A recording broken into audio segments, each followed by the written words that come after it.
तो हेलो बच्चों, नवाबा YouTube channel के बोर्ड आवाज़ सेक्शन में आप सभी का तहे दिल से स्वागत है। और आज का वीडियो में एक टीचर के नहीं एक दोस्त की भांति बताने जा रहा हूँ, है ना। तो वीडियो पूरा देख लेना और बहुत ही इंपॉर्टेंट है। 20 डेज़ का प्लान वीडियो जो आप लोग बोले थे, देखिए ये आ गया है। और अगर ये फॉलो कर लिए 15 से 20 मिनट जो भी जितना लेंथ का ये वीडियो रहेगा, पूरा ध्यान से सुन लेना और एक भी बातें मिस मत करना, ठीक है। यहाँ पे कुछ मैं सीक्रेट बताने जा रहा हूँ। अगर आप उस तरह से मेहनत कर लेते हो तो आप समझिए कि आपका रिजल्ट हो जाएगा। तो ये 20 डेज प्लान वाला ये वीडियो है। चलिए हम लोग शुरू करते हैं कैसे प्लानिंग करना है बिना टाइम ज़्यादा लिए हुए। सबसे ज़रूरी चीज़ बच्चों, देखो ये अभी जो आपका life of an average student, जो मैक्सिमम बच्चे जो करते हैं इस टाइम, वो यही चूज़ नहीं कर पाते कि कौन सा बुक करूँ, क्या करूँ, और इसके बीच उनका जो डाइट होता है, उनका जो खान पान होता है वो बिगड़ जाता है। तो सबसे पहला चीज़ है कि आप लोग अपना डाइट सुधारना है, खान पान सुधारना है। याद रखिए, अगर आपका खाना पीना ख़राब हुआ तो आपको बहुत ही दिक्कत हो गया, है ना, क्योंकि आपका तबीयत ख़राब हो जाएगा और आप फिर मेंटली अच्छा से परफॉर्म नहीं कर पाओगे, है ना, मेंटली डिस्टर्ब रहोगे। तो एक काम करना, आप जितना भी खाते हो, जैसे अगर 4 से 5 रोटी खाते हो बच्चों, ये बहुत ही इंपॉर्टेंट बात है, इसलिए बताना इंपॉर्टेंट है। बहुत सारे बच्चे इस पर गौर नहीं करते हैं, लेकिन आप गौर जरूर कीजिएगा, ठीक है। तो देखिए 4 से 5 रोटी अगर आप खाते थे तो आप उसको भी 80% कर दीजिएगा। अपना खाने को 70 से 80% कर देना है बच्चों। 70 से 80% का मतलब समझ में आ रहा है। अगर 4 रोटी खाते थे तो 3 रोटी में आ जाना, और 5 रोटी खाते तो 4 या 3 रोटी भी काम चलाना। अभी फ़िलहाल 15 दिनों तक, 20 दिनों तक आपको यही करना है। अगर आप ज़्यादा खाना खाते हो बच्चों तो उतना पेट में पाचन के लिए समय भी लगता है, ठीक है, और उतना समय लगेगा तो आप बढ़िया से परफॉर्म नहीं कर पाओगे, आपको आलस लगेगा दिन भर, है ना। तो आपको अपने खान पीन को कम कर लेना है। ये 15 से 20 दिन देखना, नींद आपकी कम आएगी, ठीक है, नींद आपको कम आएगा। और कितने घंटे का नींद लेना है मैं बता देता हूँ। अगर आप लोगों को नींद के बारे में बहुत सारे बोलते हैं कि सर 5-6 घंटे में नींद पूरा हो जाएगा क्या, सबसे पहला चीज़ मैं यही इसलिए बता रहा हूँ, उसके बाद फिर टॉपिक पे जाऊँगा कैसे करना है। सबसे पहले आपका स्वास्थ्य बहुत इंपॉर्टेंट है, हेल्थ इसके बीच में, ठीक है। क्योंकि मैंने अक्सर देखा है कि यार जब मैं एग्ज़ाम देता था तो मेरा एग्ज़ाम के टाइम अक्सर, मतलब मैं झूठ नहीं बोल रहा हूँ, अक्सर मेरा तबीयत ख़राब हो जाया करता था, क्योंकि मेंटली डिस्टर्ब हो जाता था। इसलिए मैं आप लोगों को कह रहा था और फिर दिक्कत होता था। तो आप लोग ये ज़रूर फॉलो कीजिएगा। और सेकेंड चीज़ जो मैं बताना चाह रहा था कि आप लोग को मैंने बता दिया कि खाना को 70 से 80% में ले आना है। और जो सोना है बच्चों, वो आपको यहाँ देख लीजिए 6.5 घंटा सोना है, ठीक है। इतना घंटा तो आप सोना ही सोना है। अगर नहीं सोओगे तो दिक्कत होगा। ज़्यादा से ज़्यादा बेड पर कितना देर लेट सकते हो, तो 7 घंटे तक लेट सकते हो, उससे ज़्यादा समय बेड को मत देना। यही दोनों टाइम के बीच में आपको सोना है। अब चलिए मैं आपके टॉपिक पर आना चाह रहा था कि कैसे आप लोग अच्छे से मार्क्स लाओगे। ये हो गया खान पीन और सोने की बात। अब देखो यार, मैं यहाँ पर आप लोग को टाइम टेबल नहीं दूंगा। टाइम टेबल इसलिए नहीं दूंगा कि आपको टाइम टेबल देने का अभी कोई फ़ायदा नहीं है, ठीक है। टाइम टेबल देने का अभी कोई फ़ायदा मेरे हिसाब से नहीं है, क्योंकि देखो टाइम टेबल देने का फ़ायदा इसलिए नहीं है कि आपको दिन भर पढ़ना है। अब दिन भर, जिसको बोलते हैं ना दिन भर पढ़ना है, तो इसमें आप क्या टाइम टेबल देंगे। आप चाहो तो 10 मिनट में अगर कभी भी समय मिलेगा, दिमाग भारी लग रहा है पढ़ते पढ़ते, तो नहा लेना। समझ रहा मैं क्या बोल रहा हूँ, नहा लेना। टाइम टेबल का कोई ज़रूरी नहीं है। कभी समय मिला 5 मिनट तो जाके ब्रश कर लेना, ठीक है। कभी अगर तुमको थोड़ा सा अगर टाइम मिला तो आप कहीं पे भी थोड़ा सा 5 मिनट 10 मिनट टहल भी सकते हो। तो इस तरह से करके समय निकालना होगा, लेकिन ये नहीं सोचना होगा कि मुझे दिन भर यही सभी काम में लगाना है। तो अभी आपको मतलब कि जो होता है रूटीन का ज़रूरत वो नहीं है, तो मैं वो नहीं दूंगा समय सारणी बनाकर। आपको सिर्फ यही करना है, मतलब कि दिन भर पढ़ना है। कभी कभी 1-1 घंटे के ब्रेक में आप लोग को ये कर लेना है। तो काम मैं बोला हूँ, फिर ध्यान से सुन लेना कि हर 45 से 50 मिनट में, 45 से 1 घंटा समझ लीजिए, 1 आवर के बाद आपको 5 मिनट टहल लेना है, ठीक है। उससे क्या होता है बच्चों, माइंड रिफ्रेश हो जाता है। जैसे आप लैपटॉप या स्मार्टफोन चलाते हो तो F5 से आपका क्या होता है, रिफ्रेश होता है। तो आपका माइंड भी 5 मिनट में रिफ्रेश हो जाएगा और फिर से पढ़ाई में 1 घंटा लग जाना। ये जरूर फॉलो करना, नहीं तो फिर सारी चीज़ें जो आप याद करते जाओगे वो भूलते जाओगे। अब चलिए हम लोग अपने प्लान पर आते हैं। देखो बच्चों, ये बहुत इंपॉर्टेंट चीज़ मैं बता रहा हूँ कि एक एवरेज स्टूडेंट एक टाइम ही अपना कोर्स पूरा कर पाता है बच्चों एग्जाम से पहले। सिलेबस रिवीजन की मैं बात कर रहा हूँ। और जो वही अच्छे मार्क्स लाते हैं, टॉपर छोड़िए, अच्छे मार्क्स यहाँ पे आप लोग सीधे यहाँ पे टॉपर के जगह में कर लीजिए कि बेटर स्टूडेंट्स, या मतलब कि जो अच्छे स्टूडेंट्स हैं, जो अच्छे मार्क्स लाते हैं, गुड मार्क्स जो लाते हैं, यहाँ पे गुड मार्क्स कर लीजिए। टॉपर नहीं करना चाहते हैं तो, क्योंकि किन्हीं को हर्ट होगा कि मैं टॉपर कैसे बन जाऊंगा सर, तो मैं गुड मार्क्स कर देता हूँ, इतना आप लोग के लिए ठीक रहेगा। तो ये 5 से 6 बार टाइम्स आपको रिवीजन करना है। तो देखो यही दोनों में अंतर होता है कि ये 1 बार ही रिवीजन करते हैं, ये 5 से 6 बार रिवीजन कर लेते हैं, है ना। इसी के कारण इनका मार्क्स अच्छा आता है। अब आपको क्या करना है मैं बता दूँ, आपको अभी 5 से 6 बार रिवीजन अब नहीं हो पाएगा 20 दिनों में। आपको एटलीस्ट 2 से 3 बार रिवीजन को ध्यान में देना है, ठीक है। मैं तो कहूँगा 3 बार जरूर कर लें। अगर 2 बार कर लेते हो तो भी काम चलेगा, लेकिन 3 बार कर लेते हो तो फिर आपके मार्क्स अच्छे मार्क्स आने की गारंटी हो जाती है। तो ये आप लोग अपने जरूर ध्यान में दीजिएगा। अब मैं आपको टाइम टेबल बताने जा रहा हूँ ऐसा कि आप लोग 2 से 3 बार रिवीजन कर लोगे। इसीलिए मैं ये वीडियो बनाना चाह रहा था कि कैसे आप लोग को रिवीजन करना है, इस पर आपको समझना चाहिए। अब ध्यान से देखो बच्चों, यहाँ पे मैं अभी सभी को जोड़ के मैं 20 से 22 दिन आप लोग के पास समय है। आप 24 दिन में मान सकते हैं, मैं 20 से 22 दिन ही ले रहा हूँ। आपको देखिए, सबसे पहला आपको टारगेट होना चाहिए मॉडल पेपर, ठीक है। जिन्होंने पूरा कर लिया बहुत अच्छी बात है। और सेकंड होता है गेस्ट पेपर। अब देखिए आपको, अब मैं फिर से बता दे रहा हूँ, आप लोग को ये क्या बोलते हैं, एनसीईआरटी छूने की जरूरत नहीं है। बस यही दोनों से आप लोग को काम चलाना है, बार बार रिवीजन आप लोग कर लीजिए, ठीक है। मॉडल पेपर और गेस्ट पेपर ये दोनों मैंने लिख दिया। अब कैसे इन दोनों को अच्छे तरीके से कंप्लीट करना है, कम से कम 3 बार कैसे रिवीजन करना है, चलिए मैं आगे वीडियो में बताता हूँ। तो देखिए, आज मैं आप लोग को 3 कैटेगरी में बांट देना चाहता हूँ। 3 कैटेगरी के टाइप्स के लोग बच्चे कौन कौन होंगे। 3 टाइप्स में एक होंगे जिन्होंने, देखिए 3 टाइप्स को मैं अच्छे से कर देता हूँ, ठीक है। 3 टाइप्स में कौन कौन होंगे, अब ध्यान से सुनिएगा। आप कौन कैटेगरी में आते हैं वो आप पर डिपेंड करता है। 3 कैटेगरी में मैं यहाँ बांट दे रहा हूँ। एक है जिन्होंने मॉडल पेपर भी टिक कर दिया है, मतलब कि एक बार कंप्लीट कर लिया है, और गेस्ट पेपर इसको भी एक बार कंप्लीट कर लिया है। सेकेंड टाइप के जो बच्चे होंगे, इन्होंने मॉडल पेपर को लगा लिया है, गेस्ट पेपर थोड़ा बहुत किया है, मतलब ना के बराबर किया है। और थर्ड बच्चे होंगे जिन्होंने मॉडल पेपर को अभी तक कंप्लीट नहीं किया है और गेस्ट पेपर को भी कंप्लीट नहीं किया है। अब मैं बता दूं कि जैसे जैसे यहाँ पे मैं बता रहा हूँ उन्हीं के लिए उतना कठिन होते जाएगा। जैसे कि इनको अच्छा मार्क्स लाना जैसे कि आसान हो जाएगा। जैसे कि मैं इनके बारे में बता रहा हूँ, इनको सिलेबस रिवीजन करने में आसानी होगी इनको। और ये सेकेंड वाले को थोड़ा सा कठिन है, लेकिन थर्ड वाले के लिए ज़्यादा मुश्किल है। तो मैं ऐसा बात नहीं कि तीनों को अपना टिप्स देने जा रहा हूँ, तो ऐसा बात नहीं है कि इनको कैसे अपने अपने एग्जाम में परफॉर्म बढ़िया करना है। सभी के लिए मैं बेस्ट पॉसिबल वे बताने जा रहा हूँ। फ्रेंड्स, आप लोग को ये मान कर चलना पड़ेगा कि you have only 20 days in your pocket. आपके पास 20 दिन मात्र हैं। To maximize your marks you have to really work hard. आप लोग को अच्छा मार्क्स लाने के लिए बहुत मेहनत करना चाहिए। To utilize this days very efficiently. आप लोग को ये जो बाकी के दिन बचे हुए हैं बहुत ही अच्छे तरीके से यूटिलाइज करना है, बहुत ही एफिशिएंटली करना है, ताकि अच्छे से फ़ायदा ले सको। तो चलिए हम लोग प्लान की ओर चलते हैं। सबसे पहला प्लान मैं बीच वाले के लिए बताऊंगा, ठीक है। ये वाले जो सबसे मैक्सिमम नंबर वाले बच्चे यही हैं जिन्होंने गेस्ट पेपर थोड़ा बहुत किया है और मॉडल पेपर अच्छे से किया है, या मान के चलते हैं कि गेस्ट पेपर 1-2 बार देखा है बस। उसके बाद मैं चलूँगा ये फर्स्ट वाले के लिए, उसके बाद इनका भी नंबर है, उनके बाद फिर ये चलूँगा थर्ड नंबर वाले बच्चों के लिए, ठीक है। तो ये अभी मैं मिटा देता हूँ, आप लोग के लिए खिचपिच हो जाएगा। मिट नहीं रहा है, सॉरी। चलिए, तो अब हम लोग चलते हैं। तो चलिए हम लोग चलते हैं सबसे पहले जिन्होंने मॉडल पेपर को किया है और गेस्ट पेपर को अभी तक अच्छे से नहीं किया है। तो देखो यार, मॉडल पेपर अगर आप लोगों ने कर लिया है, गेस्ट पेपर जब अभी तक नहीं किए हैं, तो आप लोग के पास अभी 20 डेज बचे हुए हैं।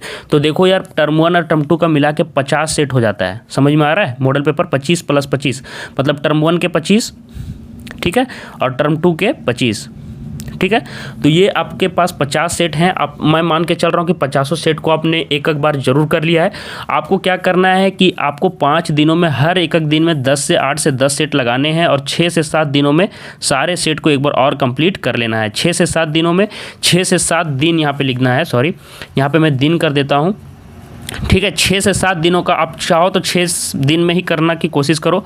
6 से 7 दिन में आपको सारे सेट जो 25 सेट हैं कंप्लीट कर लेने हैं, ठीक है। 25 दूनी 50 सेट, सॉरी यहाँ पे 50 सेट होगा, 50 सेट, ठीक है। ये 50 सेट आपको कंप्लीट कर लेने हैं। एनी हाउ कैसे भी करके आपको कंप्लीट करना ही करना है, ठीक है। इससे क्या होगा, आप लोग को एग्जाम में फ़ायदा होगा। आप लोग को क्या फ़ायदा होगा, चलिए मैं बता दूं कि आप लोग जब 6 से 7 दिन में समझिए कि अगर सेट को फिर से एक बार कंप्लीट कर दिया, तो आपको मॉडल पेपर का जो रिविज़न है मॉडल सेट का, वो 2 टाइम हो गया, ठीक है। अब क्या करना है कि गेस्ट पेपर को ध्यान दीजिएगा कि 5 से 6 मार्च तक आप लोगों का कंप्लीट हो जाना चाहिए। आज ही से शुरू कर दो। अब फिर गेस्ट पेपर के लिए आपके पास बचेंगे 10 दिन।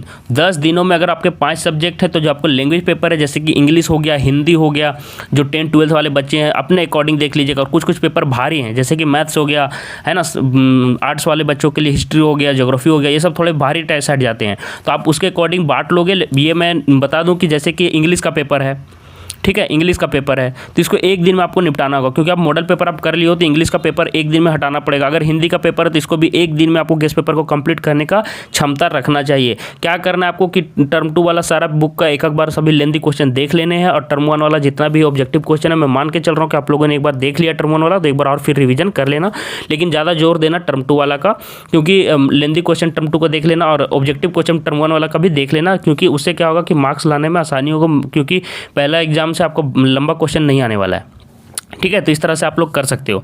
तो ये आपके पास होना चाहिए। और ये आपका यहाँ पे एक दिन इंग्लिश हिंदी के लिए, और जो बाकी कोर पेपर है, जो आपके भारी पेपर है, उसमें 2-2 दिन लेके चलना है। तो मैं समझ के चल रहा हूँ कि 3 पेपर आपके लिए भारी है, तो 2 या 6 दिन, और इधर 2 8 दिन। आपको मैं यहाँ पे 9 दिन जोड़ देता हूँ।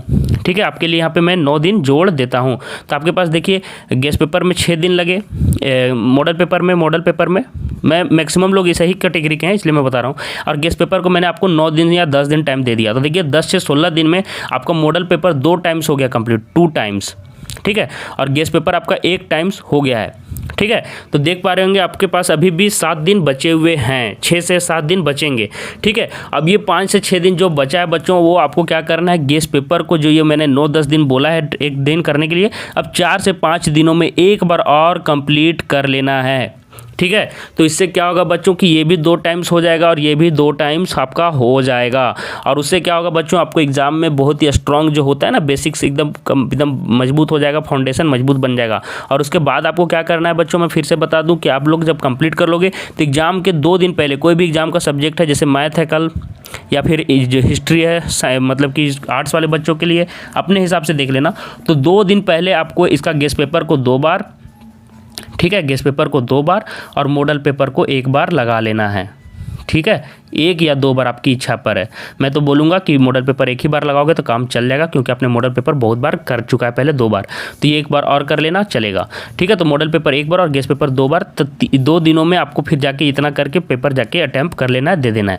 देखिएगा आपका मार्क्स अच्छा आ जाएगा। तो ये हुआ बच्चों उन बच्चों के लिए जो अभी तक मॉडल पेपर अच्छे से कंप्लीट नहीं किए हैं। तो मैं फिर से बता दिया कैसे कैसे आप लोगों को कंप्लीट करना है, और ये आप लोग जरूर करके चलिए। अगर ऐसा कर लेते हो तो बहुत ही अच्छा है। अब मैं बता दूँ कि कितना टाइम आप लोग को पढ़ना है। तो मैं बता दूँ कि आपको 12 से 14 घंटे आप लोग को अभी स्टडी में लगाना चाहिए। इतना अगर घंटे अगर नहीं दे पा रहे हो तो दिक्कत है। ठीक है, मैं बता दे रहा हूँ, इतना घंटा आपको बैठ के और पढ़ना पड़ेगा। अब चलिए हम लोग चलते हैं वैसे बच्चों के लिए जिन्होंने दोनों को कंप्लीट करके रखा है एक बार। तो देखिए, जो मॉडल पेपर भी 1 बार लगा चुके हैं और गेस्ट पेपर भी 1 बार लगा चुके हैं, मैं तो उनको यही कहूँगा कि बीते 10 दिन में, 12 दिनों में आप एक बार दोनों को फिर से कंप्लीट कर दीजिए। ठीक है, कैसे करना है वही भी पुराना वाला मैंने बताया है, उसी तरह से करना है। कैसे करना है आपको ये आप खुद समझ सकते हो। मॉडल पेपर को आप चाहो तो 4 दिन में भी आप कंप्लीट कर सकते हो। ठीक है, और 8 दिन गेस्ट पेपर को दे सकते हो। अकॉर्डिंगली 12 से 13 दिन में आप लोगों को कंप्लीट करना है, और फिर से 12-13 दिन जो बचेंगे उसमें फिर से आपको गेस्ट पेपर को 2 बार या 2 बार करोगे तो बहुत अच्छी बात है, और मॉडल पेपर को 1 बार कर लेना। ठीक है, ये 12-13 दिन जो एक्स्ट्रा बच रहे हैं, है ना, अगर 8 ही दिन मानोगे तो इधर, क्योंकि 12 और 8 दिन ही बचेंगे, 8 से 10 दिन, ये 8 से 10 दिन जो बचेंगे इधर आप 2 बार इसको कंप्लीट कर सकते हो गेस्ट पेपर को, और 1 बार मॉडल पेपर को कर लेना। अगर इतना आप कर लेते हो तो आपका एग्जाम बहुत ही अच्छा जाने वाला है, इतना आप मान के चल सकते हो। और एग्जाम से 1-2 दिन पहले बाकी सभी को वही फॉलो करना है कि गेस्ट पेपर 1-2 बार कंप्लीट कर लेना है, और मॉडल पेपर को भी 1 बार कंप्लीट करके एग्जाम को अटेम्प्ट कर लेना है। अब चलिए मैं थर्ड कैटेगरी वाले बच्चों के लिए चलता हूँ। अब थर्ड कैटेगरी वाले बच्चे क्या करें, देखिए अभी तक आपने कुछ पढ़ा नहीं है, तो आप एक काम कीजिए कि आपको सिर्फ और सिर्फ मॉडल पेपर 1 बार लगाना है और गेस्ट पेपर 1 बार लगाना है। आप इतना ही कर लोगे तो बहुत है, क्योंकि आपने कुछ अभी तक किया नहीं है। तो मॉडल पेपर और गेस्ट पेपर को कैसे बांटना है 20 दिनों में मैं बता दूं कि मॉडल पेपर को आप 8 से 10 दिनों में कंप्लीट कीजिए। सभी वीडियोज़ आप लोग पूरा देख लिया कीजिए, जल्दी जल्दी देखते ही जाइए। एक दिन में आप लोग 10-10 सेट भी देख सकते हो। ठीक है, 10 सेट कंप्लीट करना पड़ेगा। एक दिन में 10 सेट मान के चलेंगे, तभी आपको 10 × 80 मतलब कि 50 सेट देख पाओगे। मैं 10 सेट इसलिए बोल रहा हूँ कि कभी कभी 8 सेट भी आप 8 ही सेट कंप्लीट कर पाओगे, क्योंकि कोई भारी सब्जेक्ट भी कुछ हैं। तो 8 से 10 सेट आपको करके चलना पड़ेगा, और 8 से 10 दिन में कंप्लीट करना पड़ेगा। और वही 8 से 10 दिनों में 1 बार गेस्ट पेपर को भी आप लोगों को कंप्लीट करना होगा। ठीक है, तो ये हो गया थर्ड कैटेगरी वाले बच्चों को। तो आप देख लीजिए किस में आते हो। अब लास्ट में आ गया कि एग्जाम के रात को क्या करना है। चलिए मैं उस पर बात कर लेता हूँ। देखिए, अब मैं वह बता रहा हूँ कि एग्जाम को वही स्कोर करता है जिनका कॉन्फिडेंस लेवल सबसे हाई में होता है। ठीक है, जिनको लगता है कि मैं एग्जाम को फोड़ दूंगा, वही 100% रिजल्ट देते हैं। तो आप लोग जो भी श्रेणी में आते हो तीनों, अब आपको डरने की जरूरत नहीं है। आपको जो मैंने बताया वही फॉलो करना। और एग्जाम के रात को मैं फिर से बोल रहा हूँ, जो 1-2 दिन बचता है उस दिन आप लोग को रात भर जागना नहीं है। जिस दिन, जैसे कि कल एग्जाम है, तो आज आपको रात भर जागने की जरूरत नहीं है, उससे आपका तबीयत खराब हो जाएगा। फिर से मैं वही बात बता रहा हूँ। तो आपको उस दिन क्या करना है, एकदम आराम से आपको 6 घंटे से 7 घंटे का नींद लेना ही लेना है। 6-7 घंटे का नींद लेना है, और आपको मॉडल पेपर और गेस्ट पेपर को सिर्फ जो आप पढ़ें 1-2 बार रिवीजन कर लेना। और जो इंपॉर्टेंट क्वेश्चन आपने स्टार मार के रखा है कि जो क्वेश्चन में आप लोग अटकते हो, उसको 1-2 बार जरूर देख लेना उस दिन। ठीक है, अभी फिलहाल आप लोग क्या करना कि जो मतलब कि टॉपिक में अटक जाते हो या इंपॉर्टेंट लगता है, तो आपको उसको मार्किंग दे सकते हो। जैसे जो इंपॉर्टेंट है उसको स्टार मार्किंग दे देना, और जो क्वेश्चन टफ लगता है तो उसको ऐसे करके आप लोग बुलेट्स भी दे सकते हो। जैसे कि ऐसे करके बुलेट भी दे सकते हो। ऐसे करके, ठीक है। जो भी आपका मतलब है आप लोग कुछ भी तरीके से बना सकते हो, तो वो आप लोग कर लेना। स्टार वाला मतलब कि आपको इंपॉर्टेंट क्वेश्चन है, एग्जाम के रात को एक बार देख लेना है, और ये बुलेट्स जो हुआ, जो क्वेश्चन आप लोग अटकते हो लेंदी है, तो उसको भी 1-2 बार देख के एग्जाम में दे देना है। अगर इतना आप लोग कर लेते हो बच्चों, तो आपको एग्जाम में अच्छा मार्क्स आने से कोई नहीं रोक सकता। बाकी कोई भी जादू या रामबाण नहीं है, आपको यही फॉलो करना है और आपका मार्क्स आएगा। वीडियो पसंद आया तो बच्चों वीडियो लाइक करो, अपने दोस्तों के बीच शेयर करो, और आपको यही फॉलो करना है। आप लोग बहुत सारे समय सारणी रूटीन की मांग कर रहे थे, इससे अच्छा रूटीन कुछ नहीं होगा। आपके माइंड में प्रेशर रहेगा कि 7 से 8 दिनों में मुझे मॉडल पेपर करना है, 7 से 8 दिनों में गेस्ट पेपर करना है, तो यही आपको अपना खुद का समय और मतलब कि रूटीन आपको दे देगा, तो उसकी चिंता करनी नहीं है। अब फिलहाल इसको फॉलो कीजिए। और मॉडल पेपर कंप्लीट कैसे करें, तो मॉडल पेपर को जल्दी जल्दी कंप्लीट करने के लिए उसका वीडियो देखिए, ठीक है। और जल्दी जल्दी से जो क्वेश्चन हैं उसका आप लोग प्रिंट आउट निकाल लो, जिसका PDF दिया। सभी का PDF देना पॉसिबल नहीं है, तो आप क्या कर सकते हैं कि उनका वीडियो देख के उनको वहाँ पे स्क्रीनशॉट ले लेकर भी पढ़ सकते हो, तो स्क्रीनशॉट लेकर भी आगे पढ़ सकते हो। और फिर गेस्ट पेपर का बात रहा, तो गेस्ट पेपर आप लोग को, और देखो यार एक चीज़ मैं बताना भूल गया कि आप लोग को लेट कर नहीं पढ़ना है। जो बच्चे लेट कर पढ़ते हैं बिस्तर पर, वो नहीं परफॉर्म कर पाएंगे, वो आलसी बन जाएंगे। मैं बता दे रहा हूँ आपको क्या करना है, आपको बैठ कर पढ़ना है, और आगे एक टेबल ले लेना है, ठीक है। टेबल में बुक रख के पढ़ना है। आप लोग का देखिए कैसे होना चाहिए स्टडी टेबल, में एक बार दिखा देता हूँ। देखिए बच्चों, आपका स्टडी टेबल ऐसा होना चाहिए, आप देख रहे हैं बैठ के नीचे पढ़ रहा, टेबल में बुक रख के, तो ऐसे ही आप लोगों को पढ़ना है। आपके पास ऐसे ही कोई टेबल में रख के पढ़ना है। अगर हो सके तो टूल लगा के भी बैठ सकते हो, जैसे बिस्तर में बैठे हो और यहाँ पे टूल लगा दियो, तो ऐसे भी काम चलेगा। जैसे बैठ के यहाँ पे टूल बिछा लियो, तो ऐसे करके पढ़ना है, लेट के नहीं पढ़ना है। तो ये रहा आज का बात बच्चों। वीडियो पसंद आया, बहुत ही मेहनत से तैयार होता है, सारी चीज़ें जो भी थी मैंने बता दी। वीडियो को लाइक करो, और ऐसे ही स्ट्रेटजी जो मैंने बताया उसको फॉलो कीजिए। अगर मार्क्स नहीं आते हैं तो फिर आप देखिएगा कि कैसे नहीं आते हैं। मैं यही इतना ही बोलूँगा आपको, ठीक है। धन्यवाद बच्चों।